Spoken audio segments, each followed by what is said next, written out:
my gosh. I go to get something out of the file cabinet. I'm looking for ROGAM under this? R.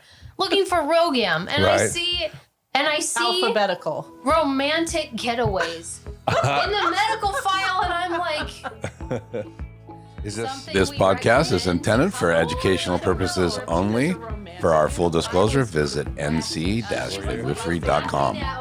Was Sitting there on the floor in front of the drawer. Romantic was there a getaways. client? Herself Was up. there a client up there at the same No, time? we were between people. It was So just, what was it about romantic getaways in the middle of midwifery that threw you off so bad? It was like, which one of these things is not like Yeah. the other? It was just like you're going through. It would be like lug nuts or something. It just was like Or romantic getaway. early labor, active labor, tacos. Tacos. Do you have and with that, another episode of More About Oh, Birth. man. So we were having so much fun. We decided just to go ahead and roll into our next podcast that we promised you. You mean we're creating- keeping all that stuff about the tacos and about you finding romantic Yeah. getaways in the file? Okay. Yeah. I apologize to our listening audience, but you got This is the inside scoop. the of inside Angie scoop. And Shannon. Shannon's fantasy life in the file cabinet. Romantic getaway. That's because she's been so much time working, she has to have these little cue cards Under inside. D, it says dream vacation. Under C, it says cruises I want to take. So in reality, Just we kidding. talked about this topic today and we decided just to go ahead. So Yeah. we're rolling. We are going to go ahead. So in between these two podcasts, we were talking about how we wanted to approach this. And we realized there's a big piece of birth plans that people don't think about. And that is what happens if my birth plan falls apart and nothing that I chose happens the way I chose for it to happen and listed in my birth plan. So Angie, give us insight on that because you are like on a soapbox about this. And just so our audience knows, you guys both have had experience with and without real like plans. Yeah, I mean, my first two were hospital births and I didn't have much of a birth plan. I kind of knew what I wanted the second time and what I didn't want.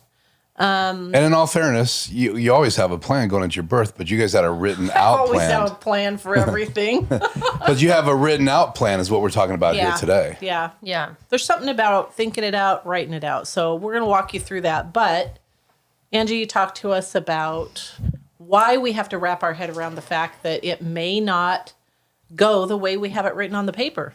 Right. Well, I think that there's kind of a fine line there because you know that we are all about preparation. Being educated, being informed, being aware and prepared, and having, a birth plan and some things written down as part of that. But this can go in a bad direction, especially maybe for more type A people or people that are worried and fearful or people that just really want to have it go a certain way. If you're so fixated on everything going just the way you have it listed, then you shouldn't even do a birth plan. Exactly, yeah, because the birth plan is just going to reinforce, those traits in you, and it's going to maybe make you feel like, yes, I'm in control and I've got it all planned out. But really, the name of the game in birth and labor is flexibility. Oh, yeah. And your true strength to be able to, or your true strength is shown Go with the in flow. how flexible you are, not in being able to make things happen a certain way, because labor rarely goes exactly the way you think it's going to. I think the most important thing is just having thought through it so that you kind of know, you have some background, you have some information about how things typically work and what things are available to you and who you might like to be there and things you might like to focus on. It's more of a guideline than a script, if that makes sense. That was deep. Can we make sure that we got that? Yeah, we did. We have that. We recorded that. You can quote me on that. So deep. So here's another deep one for you. A birth plan can be just something you can go online and get a template for a basic birth plan, an in-depth birth plan, do-it-yourself birth plan, or you can go freestyle. Now, me, I'm more of a give me a question, let me answer it. That's my style. So If you go to the link at the bottom of the page, there is my style right here. Whoop, whoop. Is a free labor and birth plan. Just kind of prompts you with questions and gives you ideas to think about. But there are some really good things online too. So research it. Yes. I think the first thing we need to think about in our birth plan, and you guys might want to just, get out a pen and paper and take notes, and you can make a formal birth plan or guideline later. Mm-hmm. We're just going to bring up some ideas for you to think about. So where are we going to have this baby? Are we doing a hospital birth? In the car, obviously. Are we doing a birth center birth? Are we doing a home birth? Are we doing a freestyle birth? What are we doing? And we talked about earlier, you could even have, if you wanted to, you could have your baby on an airplane. Fly into mama's we house. Do Why a not? hot tub about... A hot tub? A hot tub? There you go. No. We're leaving that in. So, guys, this is a live blooper here. No. Listen, I have hot tub on the brain. I know. We want to do a hot tub. We already decided that the only picture we could use was like bobbing heads. That's all you guys will let me have. Angie won't let us see the body. I was loopy. Oh my goodness. Anyway, so we want to do what kind of podcast? A hot tub? Stop! I can't think.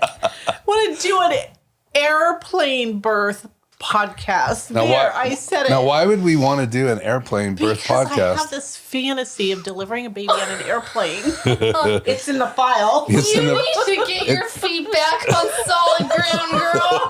It's getting hot in here. Is it just me? Ground. No, you got me totally off track. Okay, I did. I said that you could have your baby on an airplane. You having your baby? I mean, people have had their baby outside the birth center in the car. I've actually seen babies born in hot tubs too. So that's in the ocean with the dolphins. I mean, first decide where you're having this baby, and then you want to research everything that's going to be available to you in that environment. So, no NICUs in the ocean, just so you know. There's no neonatal intensive care in the ocean with the dolphins. 5 or 80 in here. Okay, we're going to start with birth center birth. But you can't wave yourself during the podcast. It looks ridiculous. But I'm so hot. Are leading this charge, so you All start. Right, I'm starting with I get hospital to pipe births. in. Angie says just don't have one. I say Just that don't if do you're most comfortable in the hospital, that's where you should have your baby. So, Amen.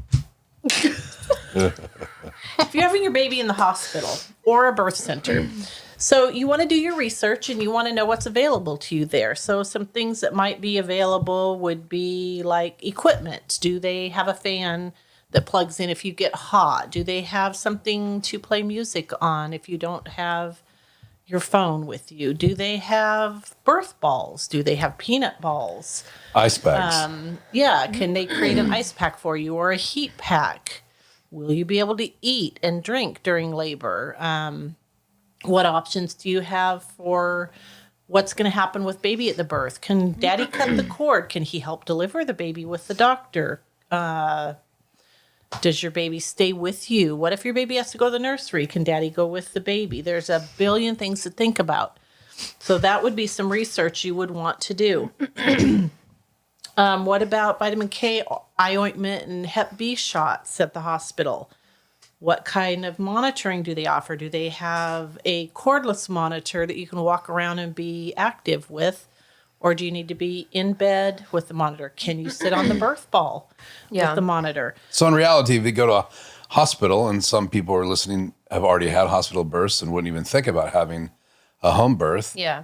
But there's lots of things that they're going to need to find out. So if they have these wants, then they're going to have these conversations with their you're doctor. going to do research. You're going to talk to some of the OB nurses and the doctors and the charge nurse at the hospital and just have a list of questions and maybe call and ask them when would be a good time to talk to you about these things. During our present time, they're not doing hospital tours like they used to, but when things are normal again and you can tour the hospital, it's a good time to ask those questions. Be familiar with your surroundings. Find out what's an option for pain relief. What is an option for like bathing baby afterwards? Can you bathe your own baby? Do they automatically do it? Can you defer that? Can baby be skin to skin immediately? Can they do the newborn exam on your chest, or do they need to take baby to the warmer? Just find out all these things and make yourself a list. So obviously you have options for birth plans they can fill out. Is there a place they can go to get all these questions? Like these are you're rattling these off. You can go online. And there's many, many different places that have all these questions listed out for you. Yep. So for first-time moms that would even think to ask you just some of these research questions online. Pinterest is a great place to go, or just in general, like babycenter.com even has a great list. Join a Facebook group or something like that does. Yeah, if you're part of a mom's group on Facebook, ask them, what are some things I should think about, decisions I should make? And I don't know if you're going to touch on this, but my biggest tip for the hospital, guys, is if there's something that you really for sure want or do not want to happen, don't leave it up to chance. Because, likely in the moment, first of all, mom's going to be out of it. Yeah. You can't trust that you yourself in the moment are going to remember to say to the birth team, oh, don't do vitamin K or don't do X, Y, or Z.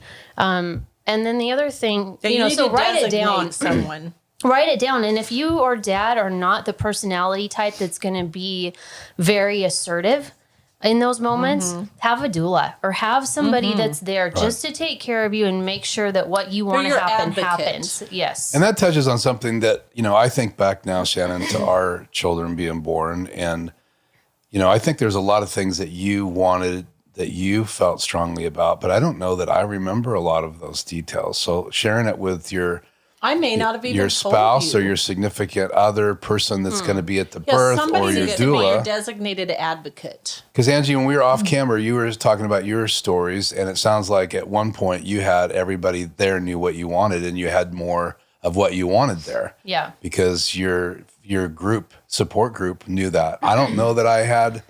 I mean, you say I was such a great support person, but I can't think in my head right now a big list of what you wanted. Oh, you're just old and forgetful. Okay. You just don't remember. Okay. Oh, man. There are a lot of things, though, that you can do ahead of time, that you can prepare ahead of time. And really and truly, flexibility is key. You may have decided all these things. Things don't go the way you want. And we were laughing because it's our moms that have like this, 3-page birth plan. Like, Dad, when labor starts, take out the garbage, take the dog to grandma's, call so-and-so to pick up the kids. And those are going to be type A list people. Cheese and cracker platter, all these things. And then they're the ones who you get there and the baby's out 20 minutes later. And they didn't even have time to listen to 2 songs on their playlist before the baby was born. Or be flexible because they may not want any of that stuff when they're in the throes of... And that's the other thing. You may think you want this foot massage during labor or you want a back massage and you decide you do not want to be touched. Yeah. So let's talk just real quickly about the people that are, low structure. They don't like lists and all that stuff. How important is for them still to have this conversation and talk through these things and maybe write it down? I think you still need to go through that just in your mind, just thinking about what you may and may not want. Yeah, and I think my story is a good example of that because I'm not really a list person so much. And I'm totally a list person. And I don't think I had anything written down for my first birth, and they were all very satisfying, wonderful births. But I wrote maybe a few things down with my second birth, but they got better as I went along. And by the third birth, I could look back and remember things that I wanted that didn't happen just because they were details that, sorry, laughing too much. Oh my goodness. And so I wrote more specifics down for other people. Like I want these candles lit and I want this music playing and whatever. And so I think my third birth was probably the most satisfying just because I had honed it more and I knew. You did some things ahead of time too. Like you had Johnny build you that great squat rope thing from the ceiling and had that planned and you knew what you were going to wear in the birth pool. We got to film that sometime, that apparatus. Yeah, that'd be fun. Awesome. So the moral of the story continues to be on this podcast is that you got to be, the more prepared you can be, even if it's your first birth or second birth, you're saying that by your third, feel like you had a a better experience for you. Not Yeah, just, and it wasn't any too. major thing. I mean, they were all wonderful, but it was just kind of more the icing on the cake. Like, right. and the thing about that too is even if you're not a list person, once you get into labor, it's just so hard to verbalize what you want. Like in my second You're in labor labor land. You're in labor land. Like the lights being so bright was bothering me, but it never made it to my conscious brain to say that. And so for the third one, I remembered to tell people, turn the lights off. And it was just like, this is the way I wanted it. This is nice. And it made it, I think nice. a big if is important. So you might make a birth plan and say, if this is the way labor is going, then this is what I would like. If this is what happens, then this is what I might like. So contingencies. Yeah, plan A, B, and maybe even C. Like if labor's happening fast, I'll call the neighbor to pick the kids up. Yeah. If labor's not happening fast, we'll wait for grandma to get here from 45 minutes away. Yeah. I mean, just, flexibility. Yeah. So with the birth plan that we have an outline for, the labor and birth plan online, it kind of just starts out talking about, like, what is your ideal labor and birth? Like, let's just give an example. Like, if you were to do this again, when you do this again. Oh, dear. I'm telling Johnny. When you do this again, what would your ideal birth look like? Let's just role play and give him some ideas. Oh, boy. So I know you would choose to have a home birth. Right. That'd be pretty bad if I chose not to, given the profession that we're The in. midwife is boy. going to the hospital. Yeah, but it is all about what you would want in your next birth. So I had that somebody could change. who had 5 home births, and with her last one, her 6th, she knew it was the last one. She goes, you know what? I think I just want to go get an epidural this time and not feel it. Yeah. That was the birth that she goes, I feel something down there. And nobody was in the room, and I lift up the covers, and there's a baby's head. Wow. I'm like, you really don't feel anything, do you? Wow, goodness. Yeah, I don't know, guys. That put me on the spot. I don't know. What would your ideal? Well, think about it. What would your ideal birth look like? It would look like my last one. So who would be there? Johnny. Your husband. My That's probably a husband, good person to have there. Not like a huge room full of people, but my mom's been at all my labors. I would love to have her there. So the lights might be dimmer this time, right? The lights are low. Would the kids low be there? lighting. The kids could be there if they want. Okay. Yeah.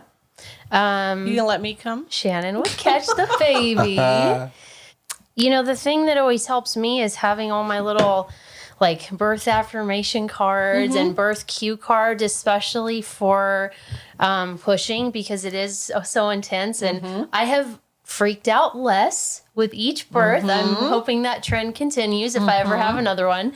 But having somebody step in and even have it on their notes to remind me, okay, what you're feeling is totally normal. You're just making that transition into pushing, and it's okay. Stay with me. Do this, do that. You see breathe. how personal and unique each of these can be. Yeah. Oh, yeah. Because somebody else might say, when it's time to push, just leave me alone. Don't talk to me. Don't talk to me. Don't rustle the papers. Yeah, don't And noise. also, I'm thinking about from your husband's perspective. If I hadn't heard you sharing these things, I would not have a clue. It's right? really important to share these ideas and ideals with your support team. Plus, just the fact that Shannon asked you, what would you do, forces you to think through the process and visualize. Yes. And I think that's an important step. I think the more you can visualize your birth going great and being calm and all that stuff, the better it's going to be. We talk about that. Would you have a birth pool, or would you birth on land? No. What would you wear in the birth pool? What I wore last time, because it worked out so well. Nice maternity swim top. Yeah, with the personalized extension on the bottom, because my belly was so big that even the large maternity swimsuit top didn't cut it. So my mom sewed on an extra 6 inches ruffle on the bottom. What a good mom. Yes. So another question might be, are there any previous birth experiences that you do not want to repeat? Yeah, that's such a good one to think through. So anything come to your mind? The bright lights, that one bugged me. Okay. And what was the best part of your last birth experience? Something you'd want to do again? Oh boy. Well, the ropes. I think I would totally squat do that rope. again. That was awesome. That was totally We awesome. had ropes that were positioned over the birth pool, so I kind of was able to do a combo. Like, Do you have a picture? Yeah, we do. Okay, we'll put it a up. picture up for the YouTube podcast. Think we can find it? Oh, yeah. If we can find it. if we can find If it. it's on the edited screen, version. if it's on the screen right now, we found it. If it's I not on have the one screen- in my phone. Okay. Okay. Just We'll cut out peace any and love, parts of people, you. okay? Peace and Yeah. love.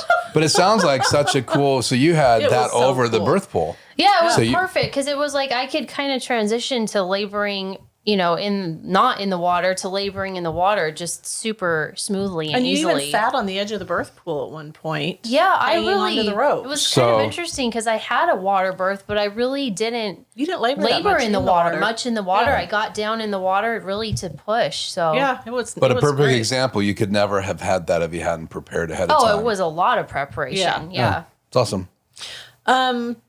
So I like to ask people to think about any fears about upcoming births. And like we said in our last podcast, a lot of times the fears that people have are about tearing or, Yeah. what if this, what if that? Yeah. So those are things to think through. And then in this particular birth plan outline, we have lists of ideas for you, just prompts. So for instance, in a painful situation, how do you comfort yourself? Even if, you're planning a medicated birth, there's still that point up until you get that epidural or that, medication that you need to.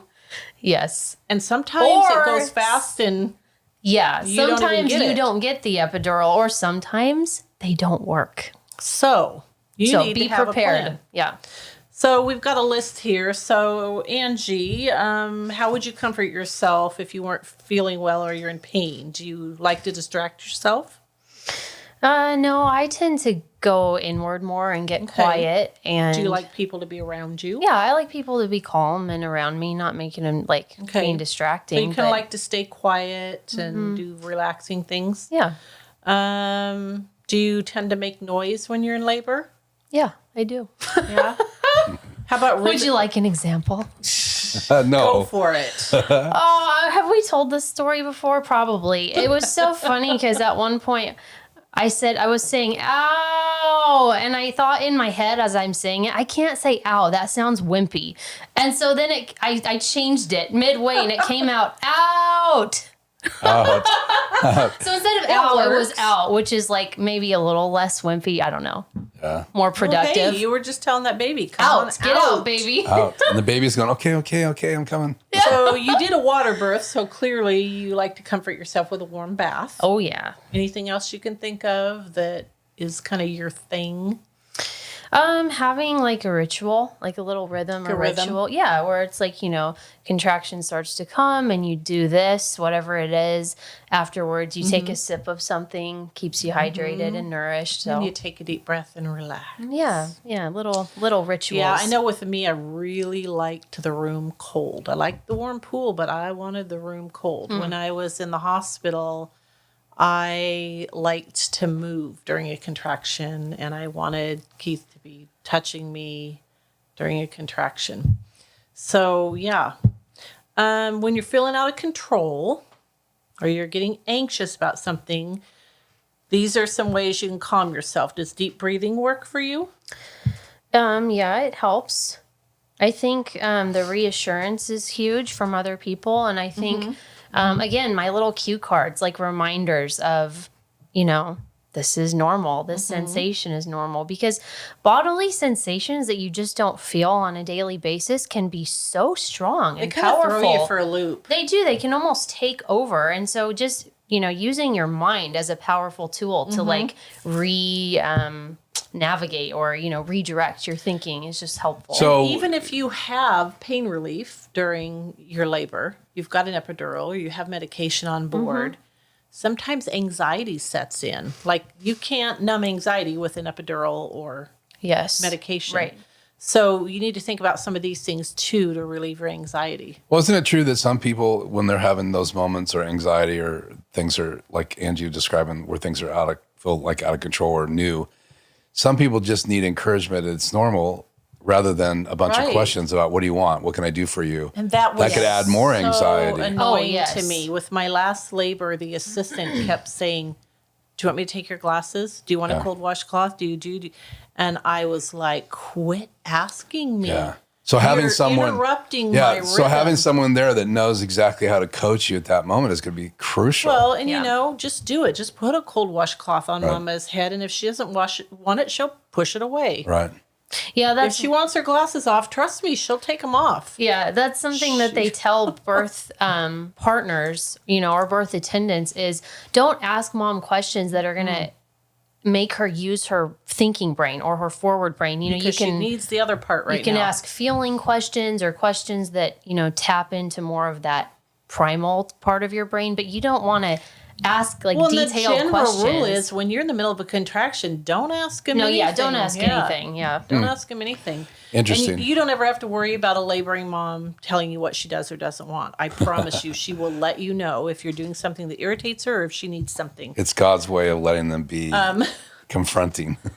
So hospitals have gotten really relaxed recently, which is awesome, about eating and drinking in labor. If everything's going normal and you're having a great labor and there's not, you know, talk of maybe having to do surgery, then you can eat and drink in labor. Yeah. So what are some great things that you had during labor that were beneficial to your laboring body? Lasagna. No, Lasagna I'm totally kidding. Not recycle well. Fettuccine. No, you know, things that are easy to digest. I did a protein smoothie this last time. I think liquid nutrition is a really great thing for labor just because it digests easily and quickly. Yeah. Digestion slows down during labor, so think about things that are going to give you a big punch. Yeah, yogurt, banana, broth, juices. Yep. Drinks with electrolytes. We talk about this all the time, but it's huge. Oh, yeah. Yeah. Makes a big difference. And then, you know, during your labor and birth, what are some things you think you might like to do? We have a list here, like walking. Do you want to walk in labor? Find out if you're at the hospital. Find out if they have that cordless monitor. Yeah. That just sticks on your belly and you can go for a walk. Is there a tub or pool available to you to use? Would you like massage? Would you like prayer? Do you want to change positions? Do you want to try a cold pack?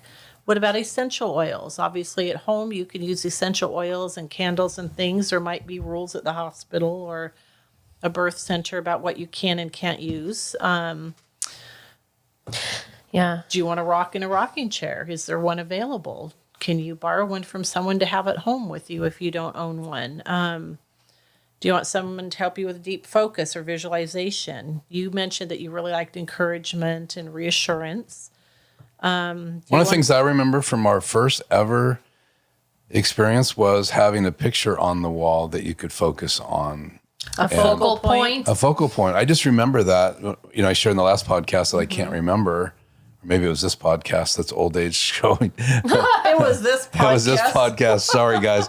But in reality, for me, sometimes that's something that helps me just to, you know, you focus on it. Especially if it's like just your brain hones in on one thing and it tunes out the other. Like when you have a headache and you watch a show or something and then commercial comes and you're not tuned in and you're like, oh man, my head.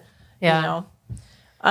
There are things you can try like acupressure, the rebozo, counter pressure for comfort, getting in the shower, distraction, playing music, aromatherapy, heat packs, having a doula, doing cupping, having a chiropractor visit you during your early labor. So all kinds of things to think about. Actually, kind of interesting, but with my first labor, I was having a ton of tailbone pain, which they hadn't seen a lot of. Like you see more back pain, but it was just like this low when the baby wasn't even down there yet. And so there was just this, like the whole labor, like this ton of tailbone pain. And finally, at one point when I was getting close to pushing, they called a chiropractor, which was amazing. I had never seen this person. and they came on site to my labor, and she's adjusting me in the birth pool in between contractions. That's awesome. Which is amazing, you know. So having resources like that, even having somebody like that that's on call, that's willing to come, I think it made a huge difference in the progression of the labor from that point. That's awesome. So that's cool. Awesome. Yeah, there's a lot of things you just don't think about, and obviously we don't have time to hit them all, but go on Pinterest and go online, and there's just extensive lists of things and prompts to help you think about what you might or might not like. And like we said before, I want to remind you, have your plan, I mean your perfect plan, and then have a what if. If this isn't going this way, then what? If this isn't panning out, then what? Yeah. And know yourself too. If you're the type of person that wants to really control things, maybe be a little more lenient with your birth plan. If you're a person who isn't more prepared and is maybe more like freestyle, make yourself write some things down, you know, like kind of pull it in the other direction. Yeah. I know. I really think it's funny because the mamas that have had these just, 3-4 page birth plans are the ones that have these fast, slick births, and they don't get to do anything on their plan. And then, we've had moms who have an idea of what they want, and maybe before labor even starts, we have to transfer to the hospital from a home birth. Yeah. And I just tell them, hey, our goal is to have a healthy baby and a healthy mama, and we're just going to enjoy this ride, and we're going to go with the flow. Yeah, and make it as beautiful as possible. Yeah. We're just going to do everything we can do to make it a good experience. And I think it's important for those people that that are listening that, that they're going to go to a hospital to have a baby to know that that's okay. We want them to have the best birth possible. But at the same time, as someone's thinking about doing a home birth and wondering, well, what happens if it doesn't go perfect, to be assured that there are births that you've done that have had to be transported because that was the safest way to have healthy baby and healthy mama. So they might as well go ahead and try a home birth and see if that's something that they're going to be able to do rather than be worried about what's going to happen. I'm going to add something here too. No matter where you choose to birth your baby, if things end up happening because of whatever, maybe baby's heart rate isn't where it ought to be and it's just going on for a while, and there has to be some sort of intervention, that's okay. That's what these professionals are there for, is to make sure that there's what you need. Yeah. So that's why we transport at home, and that's why if you're at the birth center, they have certain things in place, and that's why at the hospital they have certain rules and regulations. And I know a lot of the providers at the hospital it's kind of the joke. It's like, oh no, here comes somebody with a birth plan, Oh, and it's 3 pages long, and they're really wanting to accommodate you. You got to cut them a little bit of slack because there are certain things that have to happen just because that's how their operation works. Right. But they will do everything they can to accommodate you. Well, and I think some of the things that I've learned just listening to you about this is that the communication, as well as some of these items like Angie shared with the rope, you wouldn't have them in place. They wouldn't even be near if you hadn't talked about them ahead of time.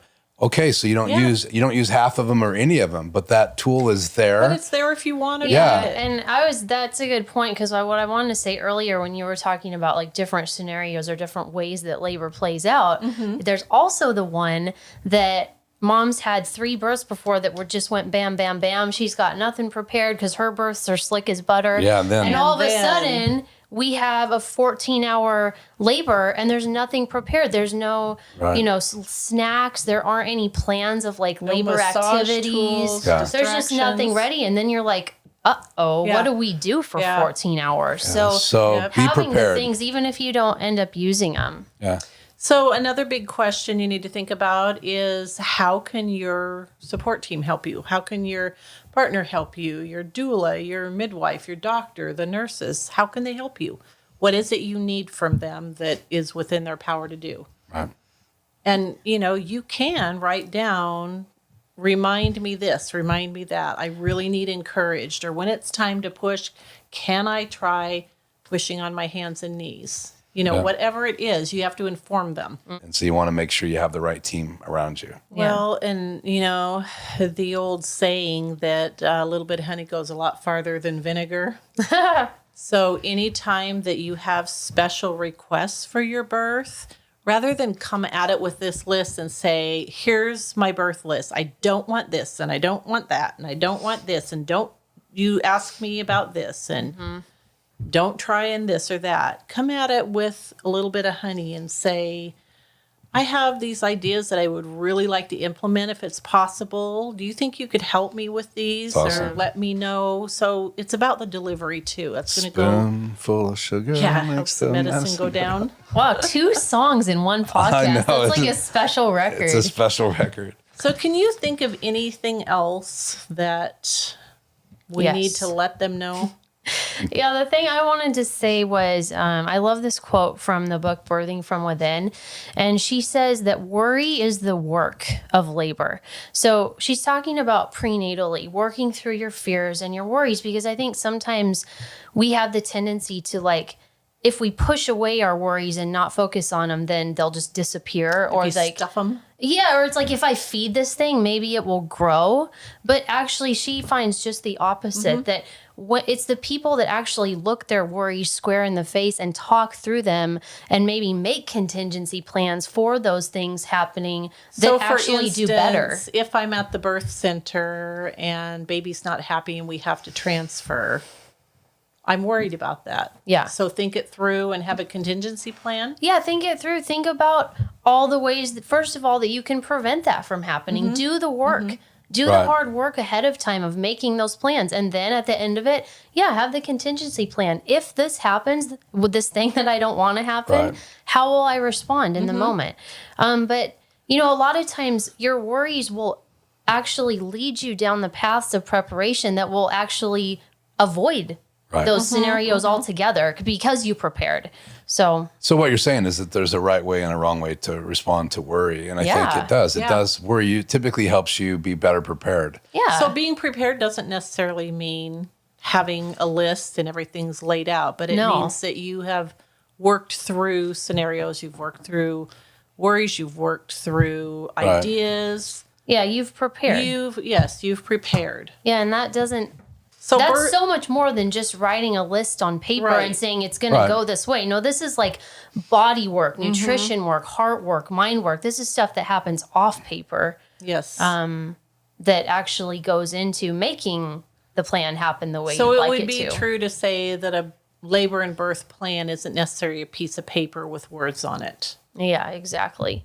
It can be, but that's usually probably when it's not going to be that helpful to you. This should, like we said, this should just be a guideline, and Right. all the work has to happen Maybe off we the should paper. change the name of it instead of a labor and birth plan, a labor and birth guideline. Yeah, or it's like this is my Yeah. outline for what I need to do the rest of the pregnancy to have the birth I want to have. Yeah. Good advice. Awesome. So don't forget, you can go to the website below and get a copy of this particular outline with prompts to help you think about things that you might or might not want. And then go online to other websites and just check out all their great lists. Yeah. So good luck with that, guys. Yeah, happy preparing. And we will see you next time. All right, bye. Gore. Thanks for joining us for another episode of More About Birth. Please visit nc-midwifery.com and subscribe to our email list, and you'll receive a free link to a downloadable birth plan. Thanks for joining us. Please subscribe and visit us on our podcast page. Until next time.